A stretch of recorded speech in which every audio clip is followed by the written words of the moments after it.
Travel just a short distance off the beaten track and it's amazing what you can see.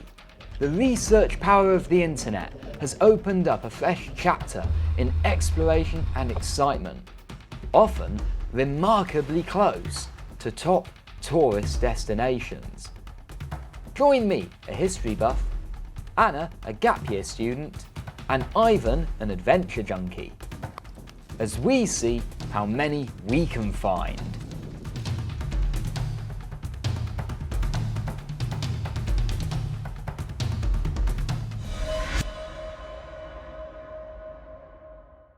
We're in Croatia, seeing how much we can see and do, while avoiding the usual destinations.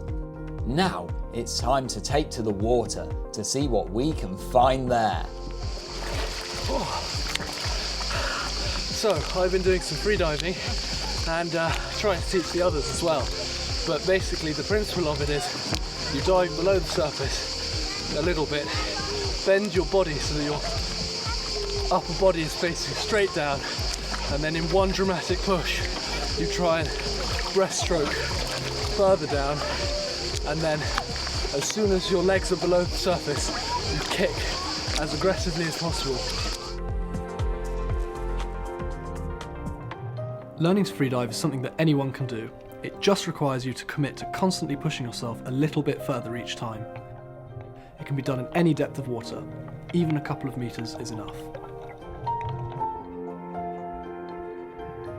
It doesn't require any equipment, maybe a mask or some goggles to see while you're down there. Fighting the urge to essentially survive is probably the most difficult part of freediving. Once you're down there, it's just a case of swimming normally. You just last as long as you feel comfortable.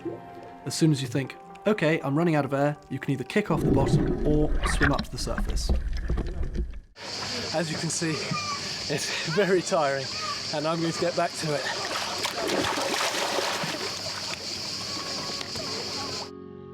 But what things are there to freedive on in Dugi Otok? Well, as it turns out, the island's waters are home to some fantastic and easily accessible shipwrecks.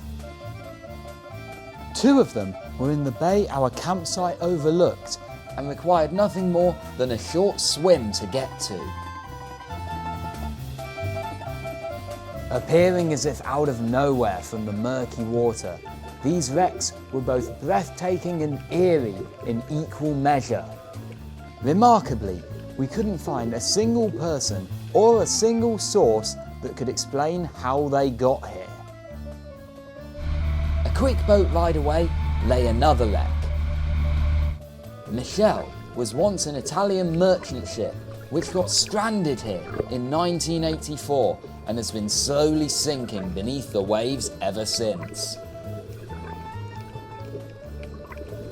Already, the wreck is being reclaimed by the natural world.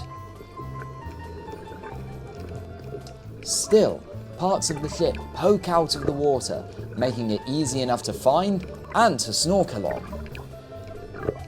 While admittedly a busier wreck, its better state of preservation and its clearer waters make Michelle well worth the extra trip.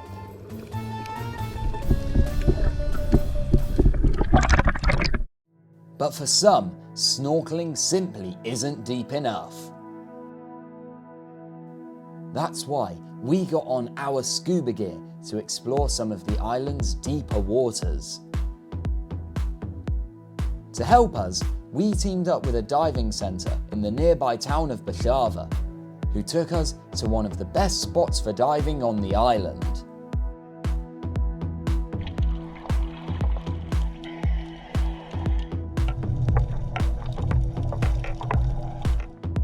Croatia's seas are warm, unpolluted, and perhaps most importantly, sheltered, allowing for a plethora of different life forms to thrive here.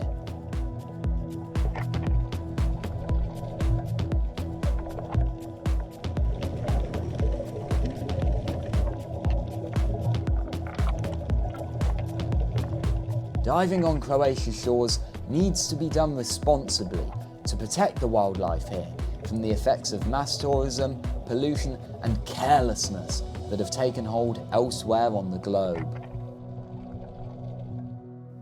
It's also important to make sure that our adventures don't negatively affect the local community.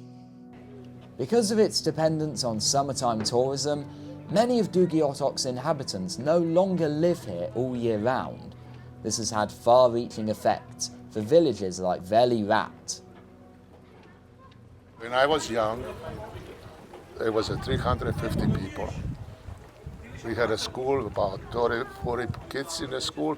Now we don't even have a school because there's no little kids here. It's sad, but that's the truth. In the summertime, there is no rooms free. Everybody come home from cities, home people. From here, they live in Zagreb, Split, Rijeka, America, USA. United States, and they all come over in the summertime. I was the ninth in my family, my mother. 4 of them are in America. Half and half. To stop more towns from suffering the same fate as Reilly, it's important that we all do our bit to make sure that our holidays are leaving a positive impact. One way of doing this is to visit places outside of the tourist season. That way, you'll be helping the locals, you'll put the environment under less stress, and you may just have the whole place to yourself. And by straying out of our comfort zones, we were able to learn and experience more than we ever thought possible. So, next time you're on holiday, why not see if you can unearth some hidden gems for you to explore?